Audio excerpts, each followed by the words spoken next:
Hello guys, வணக்கம்.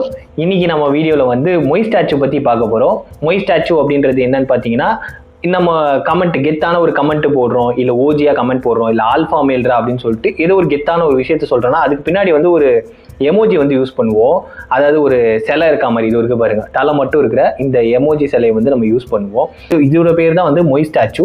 இது எங்கே இருக்குது அப்படின்னு சொல்லிட்டு பார்த்தீங்கன்னா, சவுத் அமெரிக்காவில் கிட்டத்தட்ட ஒரு 2000 கிலோமீட்டருக்கு உள்ள, சிலி நாட்டிலிருந்து ஒரு 2000 கிலோமீட்டருக்கு உள்ள பார்த்தீங்கன்னா ஈஸ்டர் ஐலாண்ட் சொல்லிட்டு ஒரு தீவு இருக்குது. அந்த தீவில் கிட்டத்தட்ட 900க்கும் மேற்பட்ட 20லேருந்து 30 அடி கொண்ட மிகப்பெரிய சிலைகளாக வந்து இதை வந்து மர்மமான முறையில் வந்து அமைச்சிருக்காங்க.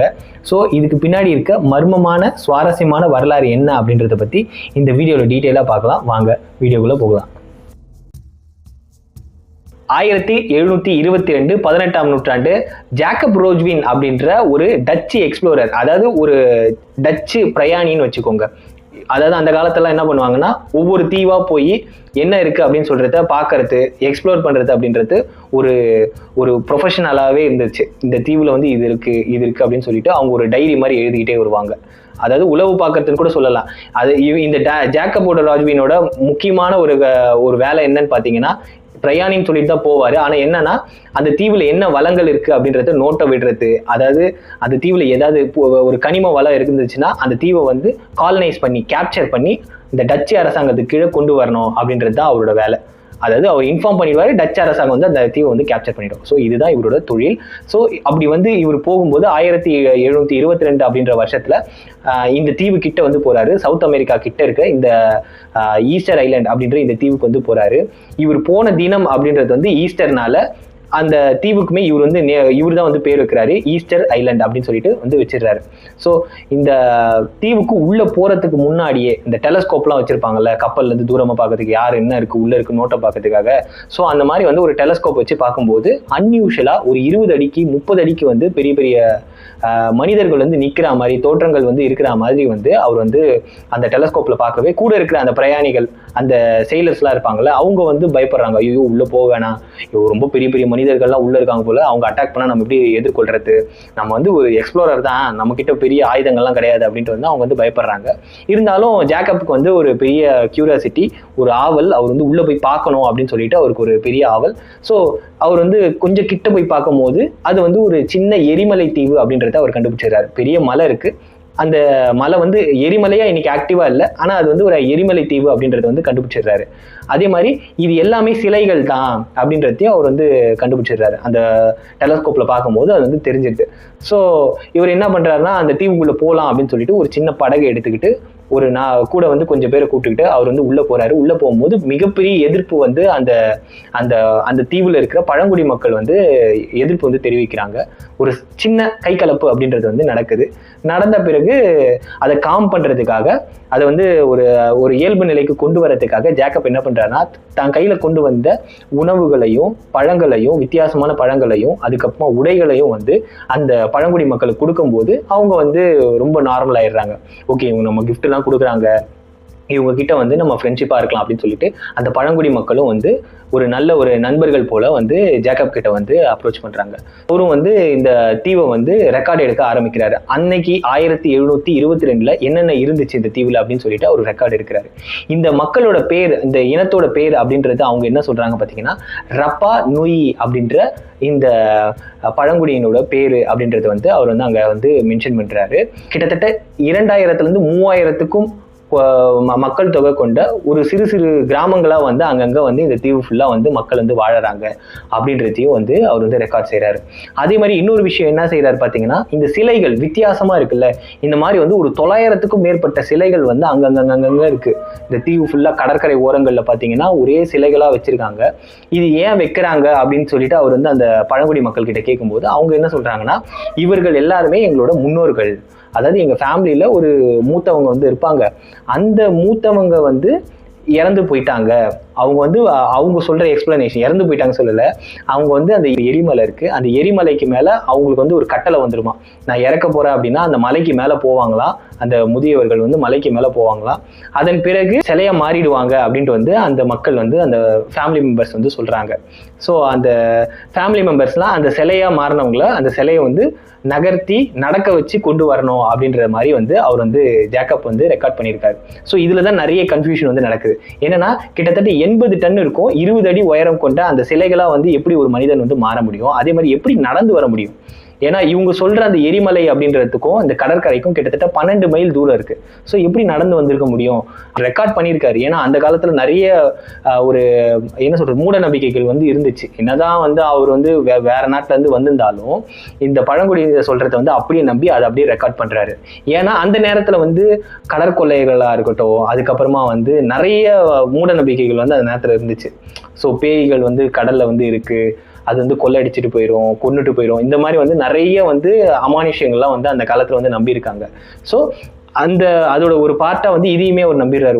ஒரு வேளை ஒரு வயது முதியவர்கள் வந்து ஒரு சிலையா மாறுறது வந்து நார்மலான விஷயம் தான், அவங்களே வந்து நடந்து வந்துடுவாங்க, சிலைகள் வந்து நடந்து வந்து இந்த ஓஷன்ல வந்து அந்த கடற்கரையில வந்து உட்காந்துக்கும் அப்படின்றது போல அவர் வந்து நம்பி அதை வந்து ரெக்கார்ட் பண்றாரு. கிட்டத்தட்ட 2 மில்லியன் மரங்கள் வந்து இந்த தீவுல வந்து இருக்கு. மொத்தமா நல்ல இயற்கை வளத்தோட விவசாயம் செஞ்சு இவங்க வந்து வாழறாங்க. அதே மாதிரி மீன் வந்து இவங்களுக்கு பிரதான உணவா இருக்கு. இங்க இருக்கிற மரங்களை வெட்டி நாவாய் கப்பல் மாதிரி செஞ்சு இவங்க போய் வந்து மீன் பிடிச்சு சாப்பிட்றாங்க அப்படின்னு சொல்லி அவர் வந்து பதிவு செஞ்சுட்டு அங்கிருந்து கிளம்புறாரு ஜேக்கப். 1774 பாத்தீங்கன்னா ஜேம்ஸ் குக் அப்படின்ற ஒரு பிரிட்டன் நாட்டை சேர்ந்த ஒரு எக்ஸ்ப்ளோரர், அதாவது இவரு ஒரு பிரயாணி தான், ஆனா இவரோட தொழில் வந்து வேற. இவர் என்ன பண்ணுவாருன்னா அந்த காலத்துல வந்து சேட்டலைட்டு போட்டோ எடுக்கிற அந்த கருவிகள் எதுவுமே கிடையாதுல்ல. ஸோ கப்பல் மூலமா வந்து பிரயாணம் செஞ்சு உலகம் ஃபுல்லா பிரயாணம் செஞ்சு மேப் வரைகிறது தான் வந்து இவங்களோட வேலை. ஸோ ஒரு மேப் வரைகிற ஒரு மேப் ஆர்டிஸ்ட் தான் வந்து இந்த ஜேம்ஸ் குக் அப்படின்றவர். ஸோ அப்படி பிரயாணம் செய்யும் போது இந்த தீவுக்கும் வந்து வராரு. ஏன்னா உலகம் ஃபுல்லா பிரயாணம் பண்ணாதான் நம்ம உலக மேப் வரைய முடியும். ஸோ இந்த தீவுக்கு வந்து லேண்ட் ஆகுறாரு. லேண்ட் ஆகும்போது இந்த தீவு வந்து வித்தியாசமா இருக்குல்ல, இந்த சிலைகள்லாம் வந்து இந்த மொய் ஸ்டாச்சூஸ்லாம் பார்த்து அவர் வந்து பிரமிப்படைகிறாரு, என்னடா வித்தியாசமா இருக்கு அப்படின்னு சொல்லிட்டு. அதுக்கப்புறமா அந்த பழங்குடி மக்கள் கிட்ட வந்து போய் பார்க்குறாரு, எத்தனை பேர் இருக்காங்க அப்படின்னு சொல்லி ஒரு சென்செக்ஸ் எடுக்கும்போது ஒரு 700ல இருந்து 800 பேர் தான் வந்து அந்த தீவு ஃபுல்லாவே இருக்காங்க. 2000ல இருந்து 700 ஆயிடுச்சு. இதுக்கு காரணம் என்னன்னு பாத்தீங்கன்னா சுத்தமா மரமே இல்லை, ஒரு டெசர்ட் மாதிரி வந்து அந்த இடம் வந்து மாறிடுச்சு. என்ன பண்ணிட்டாங்கன்னா இந்த ரப்பா நோய் மக்கள் வந்து என்ன பண்ணிட்டாங்கன்னா அக்ரிகல்ச்சர் பண்றதுக்காக, விவசாயம் பண்றதுக்காக எல்லா மரத்தையுமே வெட்டி ஒரு விவசாய நிலமா வந்து மாத்திட்டாங்க. அதனால வந்து ஒரு பெரிய உணவு சங்கிலிகள் வந்து ஒரு பெரிய கேப் வந்து ஏற்பட்டுருச்சு. அதாவது எலிகளை வந்து வேட்டையாடக்கூடிய விலங்குகளையும் பறவைகளும் வந்து அங்க தங்கறதுக்கு வந்து ஒரு சரியான ஒரு அமைப்பு இல்லை, அதையும் வேட்டையாடி வந்து இவங்க வந்து சாப்பிட்டுருக்காங்க. ஸோ அதனால எலிகளோட எண்ணிக்கை பெருகி செஞ்ச விவசாயமும் நாசமா போச்சு, அதாவது மரங்களும் இல்லாம போச்சு. அதாவது உணவை சமைக்கிறதுக்கோ இல்லை வந்து ஒரு போட்டு செய்யறதுக்காக சுத்தி தீவே கிடையாது, உங்களுக்கு கடல் தான், இந்த ஒரு தீவு தான் இவங்களுக்கு ஒரே சோர்ஸ், இங்க இருக்கிற மரங்கள் தான், சரிங்களா? ஸோ அந்த மரங்களும் இல்லாம போனதுனால இந்த எலிகள் வந்து பயிர்களை வந்து நாசம் செய்யுது. அடுத்து வந்து மரங்கள் வந்து முளைக்கக்கூடிய அந்த விதைகளையுமே வந்து அது வந்து சாப்பிட்டுருது. ஸோ எலிகள் கட்டுக்கடங்காம இருக்கிறதுனால இந்த தீவுல வந்து ஒரு மிகப்பெரிய பஞ்சம் அப்படின்றது வந்து மிகப்பெரிய பஞ்சம் வந்து ஏற்படுது. அதுவும் இல்லாமல் நிறைய நோய் தொற்றுகள் வந்து ஏற்படுது இந்த தீவுல. இந்த பிளேகு போன்ற நோய்கள்லாம் வந்து பார்த்தீங்கன்னா எலிகளால் வந்து ஏற்படுது. ஸோ இவர் போகும்போது, ஜேம்ஸ் குக் போகும்போது இந்த தீவோட எண்ணிக்கை அப்படின்றது வந்து ஒரு 700ல இருந்து 800 பேர் தான் இருப்பாங்க அப்படின்றது வந்து அவர் வந்து சொல்றாரு. அவருமே இந்த ரெக்கார்ட் பண்றாரு, இந்த மாதிரி வந்து இறந்தவர்களுக்கு வந்து இவங்க வந்து மிகப்பெரிய சிலைகள்லாம் வந்து வைக்கிறாங்க, அதுக்கு பேர் வந்து மொய் ஸ்டாச்சு அப்படின்றது வந்து அவர் வந்து இதை வந்து ரெக்கார்ட் பண்றாரு. ஸோ இவரையுமே வந்து நல்ல விதமா வந்து சென்ட் ஆஃப் பண்ணி வைக்கிறாங்க. இவருமே வந்து அவர் கொண்டு வந்த உணவுகளா இருக்கட்டும், உடைகளா இருக்கட்டும், இதெல்லாம் வந்து கொடுத்து ஒரு நல்ல ஒரு ஃப்ரெண்ட்ஷிப்பை தான் வந்து அவர் வந்து ஏற்படுத்திக்கிறாரு. 2002ல இருந்து 1863 அப்படின்ற காலகட்டங்களில் பார்த்தீங்கன்னா பெரு அப்படின்ற ஒரு நாட்டில் வந்து மிகப்பெரிய வளர்ச்சி அப்படின்றது வந்து ஏற்படுது. இந்த நாடு பெருன்ற நாடு எங்க இருக்குன்னு பார்த்தீங்கன்னா சவுத் அமெரிக்கால இருக்கு. அதுல இருந்து இந்த ஈஸ்டர் தீவுன்றது கொஞ்சம் தொலைவில் தான் இருக்கு. இருந்தாலும் அந்த பெருநாட்டில் வந்து அந்த டெவலப்மெண்ட்டுக்காக, அதாவது குவாரியில வந்து பள்ளம் தோன்றதுக்காக, அதுக்கப்புறமா கல் உடைக்கிறதுக்காக, அந்த நாட்டோட இன்ஃப்ராஸ்ட்ரக்சர் டெவலப் பண்றதுக்காக, கட்டமைப்பை உயர்த்ததுக்காக நிறைய ஆட்கள் தேவைப்படவே அவங்க வந்து ஆள் பற்றாக்குறைனால பக்கத்து நாடுகள்ல பக்கத்து தீவுகள்ல இருக்கக்கூடிய மக்களை வந்து கொத்தடிமைகளா வந்து பிடிச்சிட்டு வராங்க. கம்மி லேபர்ல வந்து பண்ற மாதிரி வந்து அவங்க கொத்தடிமைகளை வந்து பிடிச்சிட்டு வராங்க. ஸோ அப்படி நடக்கும்போது என்ன ஆகுது பார்த்தீங்கன்னா இந்த தீவுக்கும் வந்து அந்த பெருநாட்டு அந்த கொத்தடிமை பிடிக்க ஆளுங்கள் வந்து இந்த இந்த ஈஸ்டர் ஐலாண்டில் இருக்கக்கூடிய பழங்குடி மக்களை வந்து பிடிச்சிட்டு போகிறாங்க. அந்த 700 பேர் 800 பேர் தான் இருக்காங்க பேலன்ஸு. அவங்கள வந்து பிடிச்சி கொண்டு போகிறாங்க. அப்படி போகும்போது என்ன ஆகுதுன்னா, போகிற வழியிலே வந்து நிறைய பேர் வந்து இறந்து போகிறாங்க. பல நோய்கள் வந்து ஏற்பட்டு அவங்க வந்து இறந்து போகிறாங்க. காரணம் என்னன்னு சொல்லிட்டு பார்த்தீங்கன்னா, இவங்க வந்து ஒரு எதிர்ப்பு சக்தியோ மருந்தோ எதுவுமே எடுக்காதவங்க. ஆனால் அவங்களாம் வந்து நல்ல ஒரு எதிர்ப்பு சக்தி உள்ளவங்க. மக்கள் புழக்கத்திலே இருக்கவங்க. அவங்க நிறைய நோய் வந்து நிறைய எதிர்ப்பு சக்தி வந்து ஏற்பட்டிருக்கும் பெருநாட்டில் இருக்கவங்க. ஸோ இவங்க போகும்போதே, இந்த கப்பலில் போகும்போதே பார்த்தீங்கன்னா நிறைய பேர் இறந்து போகிறாங்க. அதுக்கப்புறமா அங்கே கடுமையாக வந்து வேலை வாங்குறாங்க பெருநாட்டில். அதனால பார்த்தீங்கன்னா இந்த ஒரு வருஷம், அதாவது 1862 1863 அப்படின்ற இந்த ஒரே வருஷத்தில் பார்த்தீங்கன்னா 90% பாப்புலேஷன் வந்து குறையுது. ரப்பானோய் மக்களோட 90% பாப்புலேஷன் நான் சொன்னல 800 பேர் சொன்னல, அதுலேருந்து இப்போ 200 100 பேர் தான் வந்து உயிரோடு இருக்காங்க அந்த தீவில். அப்புறம் அந்த வெளி அகதிகளை கொண்டு போனவங்க இடத்துல. ஸோ இப்படி நடக்கும்போது 1870 காலகட்டங்கள் வந்து வந்துடுது. இப்படியே ஒரு 10 வருஷம் போகுது. 1870 காலகட்டங்களில் பார்த்தீங்கன்னா பிரெஞ்சு நாட்டை சேர்ந்த கத்தோலிக் மிஷினரிகள் வந்து தங்களோட கிறிஸ்துவ மதத்தை பரப்புறதுக்காக இந்த தீவுக்குள்ளே வந்து உள்ளே வராங்க. அப்படி உள்ளே வரும்போது என்ன ஆகுது பார்த்தீங்கன்னா, இங்கே நடக்கிற பல கொடுமைகள் வந்து அவங்க வந்து பார்க்குறாங்க. திடீர்னு வந்து வராங்க, கொத்தடிமைகளாக பிடிச்சிட்டு போகிறாங்க. இந்த பரதேசி படம் பார்த்துருப்பீங்களே, ஆசை கட்டி கொத்தடிமைகளாக பிடிச்சிட்டு போவாங்க. அதுக்கப்புறமா அவங்க வரவே மாட்டாங்க. அந்த மாதிரிலாம் வந்து நடந்துகிட்டு இருக்கு. நிறைய பேர் இறந்து போகிறாங்க. அப்படின்றதெல்லாம் வந்து அந்த கத்தோலிக் மிஷினரி வந்து தங்களோட கவர்மெண்ட்டுக்கு வந்து சொல்கிறாங்க. இந்த மாதிரி நிறைய கொடுமைகள் வந்து இந்த தீவுக்கு வந்து நடக்குது. இதை வந்து நம்ம தடுத்து நிறுத்தணும் அப்படின்னு சொல்லிட்டு வந்து அவங்க சொல்கிறாங்க. பிரெஞ்சு நாடுன்றது யூரோப்பில் இருக்குது, சரிங்களா? இவங்க வந்து சவுத் அமெரிக்காவில் இருக்கிற நாடு தான் வந்து பெருநாடு. கத்தோலிக் அப்படின்றது எல்லா நாடுகளுக்குமே, சவுத் அமெரிக்காவில் இருக்கக்கூடிய எல்லா நாடுகளுக்குமே நல்லாவே பரவி இருந்தது. ஸோ இந்த சர்ச்சுகள் மூலமாக ஒரு பெரிய வார்னிங் வந்து பெருநாட்டுக்கு கொடுத்து ஒரு நெருக்கடியை வந்து ஏற்படுத்தி அகதிகளாக கொண்டு போனாங்கல்ல, அவங்க எல்லாரையும் மீட்டு கொண்டு வராங்க. ஸோ மீட்டு கொண்டு வந்தவொடனே இந்த மக்களுக்கு வந்து ஒரு நன்மதிப்பு வந்து இந்த கத்தோலிக் மிஷினரிகள் மேலே ஏற்பட்டு இவங்க வந்து அந்த மதத்துக்கு வந்து மாறுறதுக்கு வந்து அக்செப்ட் பண்ணிக்கிறாங்க. இவங்க வந்து கிறிஸ்துவர்களாக வந்து நிறைய பேர் வந்து அந்த நேரத்தில் வந்து மாற ஆரம்பிக்கிறாங்க. அதே மாதிரி நான் சின்னம்மை வந்து நோய் வந்து ஏற்படுது அப்படின்னு சொன்னல, அதுக்குமே வந்து இவங்க வந்து மருந்துகள் வந்து பல நோய்களுக்கு வந்து மருந்துகள் வந்து இவங்க வந்து ப்ரொவைட் பண்ணி அந்த ஒரு நன்மைகள் வந்து அவங்க வந்து செய்கிறாங்க. இந்த கத்தோலிக் மிஷினரிகள்னால இந்த பெருநாட்டிலேருந்து வரக்கூடிய இந்த பெரிய பிரச்சனை அப்படின்றது வந்து தடுத்து நிறுத்தப்படுது. இவங்களுக்கு வந்து அந்த நோய்கள் ஏற்படுறதுக்கும் வந்து ஒரு பெரிய தடுப்பு வந்து ஏற்படுது. நிறைய பேர் கிறிஸ்டியானிட்டிக்கு வந்து மாறுறாங்க. இந்த காலகட்டத்தில் தான் அவங்க வந்து செய்கிறாங்க. இவங்களோட ரிச்சுவல் ஒன்று இருக்கும். பழங்குடி மக்களுக்குன்னு சொல்லி ஒரு ரிச்சுவல் வந்து இருந்துச்சு. அந்த சிலைகள் வந்து செய்வாங்க மூத்தோருக்கு அப்படின்னு சொல்லிட்டு, இறந்தவர்களுக்கு அந்த சிலை செய்கிற அந்த பழக்கம் அப்படின்றது வந்து அப்படியே நாளடைவில் 1800 காலகட்டங்களில் அப்படியே வந்து நின்று போகுது. அதோட சிலைகள் வந்து உருவாக்கப்படுறதில்ல. ஸோ இன்றைக்கும் நீங்கள் போனீங்கன்னா ரானா ரக்கோரா அப்படின்ற அந்த எரிமலை வந்து இருக்குது. அந்த எரிமலை கீழே கடைசியாக வெட்டப்பட்ட ஒரு 70 அடி உயரம் கொண்ட ஒரு கடைசியாக வெட்டலாம் அப்படின்னு சொல்லி நிறுத்தப்பட்ட ஒரு சிலை அப்படின்றது இன்றைக்கும் அப்படியே வந்து நீங்கள் வந்து பார்க்கலாம் அந்த தீவுக்கு போனீங்கன்னா. ஸோ இதுதான் வந்து ஈஸ்டர் ஐலாண்டோட ஒரு வரலாறு. ஸோ இதுக்கப்புறமா வந்து சிலி அப்படின்னு சொல்லி ஒரு சவுத் அமெரிக்கா நாடு வந்து பார்த்தீங்கன்னா இந்த ஈஸ்டர் ஐலாண்டை வந்து தங்களோட எல்லைக்கு உட்பட்ட நாடாக வந்து அறிவிக்கிறாங்க. அதன் பிறகு இது வந்து ஒரு சுதந்திர நாடாக வந்து அறியப்படுது. இன்னைக்கு ஒரு சுற்றுலா நகரமாக வந்து இந்த ஈஸ்டர் ஐலாண்ட் வந்து அறியப்படுது. உலகத்துலேருந்து பல்வேறு மக்கள் வந்து இந்த மொய் ஸ்டாச்சுவை பார்க்கறதுக்காகவே வந்து இந்த தீவுக்கு வந்து வராங்க. நான் இனிஷியல்லே வந்து நான் சொன்னேன் எப்படி வந்து இந்த சிலைகள் வந்து நடந்து வந்துச்சு அப்படின்னு சொல்லி ஒரு பெரிய குழப்பம் வந்து இருக்குது அப்படின்னு சொல்லிட்டு நான் சொன்னேன்ல. இதுக்கு பல எக்ஸ்பெரிமெண்ட் வந்து இன்னைக்கு இருக்கிற ஆராய்ச்சியாளர்கள் வந்து அந்த மொய் ஸ்டாச்சு மாதிரியே ஒரு 80 அடிக்கு, அதாவது 80 டன்னுக்கு ஒரு 20 அடிக்கு வந்து ஒரு சிலையை செஞ்சு 30 அடிக்கு சிலையை வந்து செஞ்சு அதை வந்து உருளை கட்டைகளை போட்டு அதை வந்து உருட்டி பார்க்குறாங்க. அது நவுற மாட்டேங்குது. அதே மாதிரி என்ன சொல்கிறது, இந்த மாதிரி நிறைய விஷயங்கள் தேய்ச்சி கொண்டு போகிறாங்க. ஒரு பிளாக்ஸ் வச்சு கொண்டு போகிறாங்க, சக்கரங்களை வச்சு கொண்டு போகிறாங்க. இந்த மாதிரிலாம் கொண்டு போகிறாங்க. ஆனால் 12 கிலோமீட்டர்ன்றது இம்பாசிபிள் அப்படின்றது வந்து அவங்க உணர்றாங்க.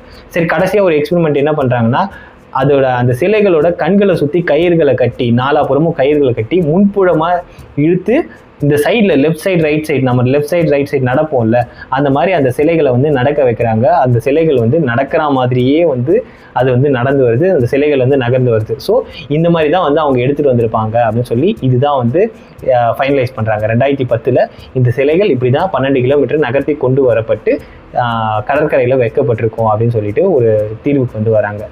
ஸோ இதை எப்படி நகர்த்தி கொண்டு வச்சிருக்காங்க கடலோரமா அப்படின்றத பார்த்துட்டோம். இன்னொரு மர்மமான விஷயம் என்னன்னு சொல்லிட்டு பார்த்தீங்கன்னா, இதோட தலைப்பகுதி மார்பகுதி தான் உள்ள வெளியே இருக்கே கண்டி, மற்ற உடல் பகுதி கால் பகுதியெலாம் இந்த சிலைகளுக்கு இருக்கு. அது உள்ள இருக்கு.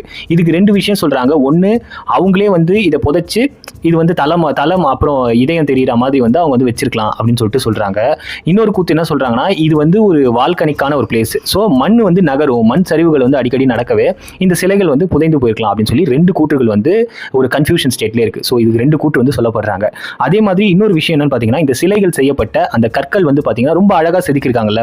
ஸோ இவங்க கிட்ட ஒரு நவீன கருவிகள் இருந்துச்சா, என்ன கருவிகளை இவங்க யூஸ் பண்ணாங்க அப்படின்னு சொல்லிட்டு நமக்கு ஒரு கேள்வி எழலாம். ஸோ அந்த கருவிகள் என்னன்னு பார்த்தீங்கன்னா, இந்த எரிமலையில இருந்தே கிடைக்கக்கூடிய ஒரு ஸ்பெஷலான ஒரு கற்கள் ஒரு பளிங்கு போன்ற ஒரு கற்களை ஒரு உளி போலையும் அதுக்கடுத்து ஷார்ப்பான கருவிகள் போல அவங்க மாற்றி இந்த சிலைகளை செதுக்குறாங்க. அதுவும் இல்லாமல் இந்த பாறை கற்கள் ரொம்ப இலகுவானது. இது எதால ஆனதுன்னு பார்த்தீங்கன்னா, அந்த எரிமலையோட அந்த துகள்கள்லேயே ஒரு மலை உருவாயிருக்கு. அதுல ஒரு பாறை ஃபார்ம் ஆயிருக்கு. ஸோ இது நார்மல் கருங்கல் கிடையாது. இது ஒரு டைப் ஆஃப் வால்கனிக் ஆஷ் அப்படின்றாங்க. அதாவது ஒரு எரிமலை சாம்பலான ஒரு கல் அப்படின்னு நம்ம சொல்லலாம். ஸோ அதுல தான் இவங்க இந்த சிலைகளாக மிகப்பெரிய சிலைகளை செஞ்சிருக்காங்க. ஆனால் வெயிட் இருக்கு. ஒவ்வொரு சிலையுமே ஒரு 80 டன் 70 டன் வெயிட் இருக்கக்கூடிய மிகப்பெரிய சிலைகளாக தான் இருந்திருக்கு. ஸ்ட்ராங்காக தான் இருக்கு. ஸோ இதுதான் இந்த சிலைகளுக்கு பின்னாடி இருக்க மிகப்பெரிய மர்மங்கள். அதுக்கடுத்து இவங்களோட ரிச்சுவல் அப்படின்றது நம்ம நினைக்கிற மாதிரி இந்த ஒரு ரிச்சுவல் மட்டும் இந்த ஈஸ்டர் ஐலண்டை ஃபாலோ பண்ணல. இவங்க எப்போ இந்த ஐலண்டில் இருந்திருப்பாங்க அப்படின்னு சொல்லிட்டு இந்த கருவிகளை வச்சோம், இந்த கற்களை வச்சோம் கார்பன் டேட்டிங் பண்ணும்போது என்ன தெரியுதுன்னா, இவங்க 12ஆம் நூற்றாண்டு இல்லை 13ஆம் நூற்றாண்டில் அவங்க அங்கே போயிருக்கலாம் அந்த தீவுக்கு. இந்த மக்கள் ஒரு பாலினேஷியன்ஸ் அப்படின்ட்டு சொல்லுவாங்க. பாலினேஷியன்ஸ்ன்றவங்க கடலை சார்ந்து வாழக்கூடிய மக்கள். அவங்க டிராவல் பண்ணிக்கிட்டே இருப்பாங்க. கடலை பற்றி அவங்களுக்கு ஒரு பெரிய அறிவு இருந்துகிட்டே இருக்கும். ஒரு மீனவர்கள் மாதிரி இவங்க. ஸோ இவங்க இந்த தீவுக்கு கடைசியாக செட்டில் ஆயிருக்காங்க. ஏதோ ஒரு காரணத்தினால இந்த தீவுக்கு இவங்க செட்டில் ஆயிருக்காங்க. அதன் பிறகு இங்கேயே அவங்க ஒரு மதத்தை உருவாக்குறாங்க, ஒரு ட்ரைப் உருவாக்குறாங்க, ரப்பா நுயி அப்படின்னு சொல்லிட்டு. சிலைகளை செதுக்கி அதன் பிறகு இதை நகர்த்தி கொண்டு அதன் பிறகு கடற்கரை ஓரமாக வச்சுட்டு அப்புறமா இவங்க இன்னொரு விஷயமும் பண்ணியிருக்காங்க. இது இப்போ ரீசெண்டாக தான் இதை கண்டுபிடிச்சாங்க. என்னன்னா, இந்த சிப்பிகளானால ஒரு பெரிய கண்களை செஞ்சு இந்த சிலைகளுக்கு கண் திறக்கிறாங்க. இது நம்ம வழிபாடோட ரொம்ப ஒத்து போது பாருங்க. நம்ம கோயிலில் கூட ஒரு சிலை வைக்கிறாங்கன்னு வச்சுக்கோங்களேன். அந்த சிலை பிரதிஷ்டை செய்த பிறகு வழிபடுறதுக்கு முன்னாடி கண் திறப்பாங்க ஒரு ஸ்பெஷலான நாள் பார்த்து. அதே மாதிரி இவங்களும் அந்த சிலைகளுக்கு கண் திறந்து தான் இவங்க வழிபட்டிருக்காங்க. நமக்கு இவங்களுக்கு எவ்வளோ ஒத்துமை பாருங்க. ஸோ இன்னைக்கு அந்த தீவோட அந்த ரப்பா நோய் மக்களோட பாப்புலேஷன் என்னன்னு பார்த்தீங்கன்னா, அதே பழைய நிலைமைக்கே வந்துருச்சு. கிட்டத்தட்ட 3000 7000 மக்கள் இன்னைக்கு இருக்காங்க. முழுக்க சுற்றுலாவை சார்ந்த ஒரு நகரமாக தான் இருக்கு. இன்னைக்கு அந்த காய்கறிகள் மரமே இல்லைன்னு சொன்னல, இன்னைக்கு ஓரளவுக்கு மரங்கள் அவங்க நட்டு விவசாயம் அப்படின்றது ஒரு பெருசாக பண்ணல. இவங்க முழுக்க அந்த இம்போர்ட்டை நம்பி தான் இருக்காங்க. சவுத் அமெரிக்காலேருந்து இம்போர்ட் பண்ணி கப்பல் வழியாகவோ இல்லை ஏரோப்ளேன் வழியாகவோ வான் வழியாகவோ அவங்க உணவுகளை இறக்குமதி செஞ்சு சுற்றுலாவையே முழு இதுவாக வச்சு அவங்க இன்னைக்கு அந்த நகரம் இருக்கு. ஈஸ்டர் ஐலாண்ட் வரலாறுலேருந்து நம்ம ஒரு விஷயத்தை தெரிஞ்சுக்கணும்.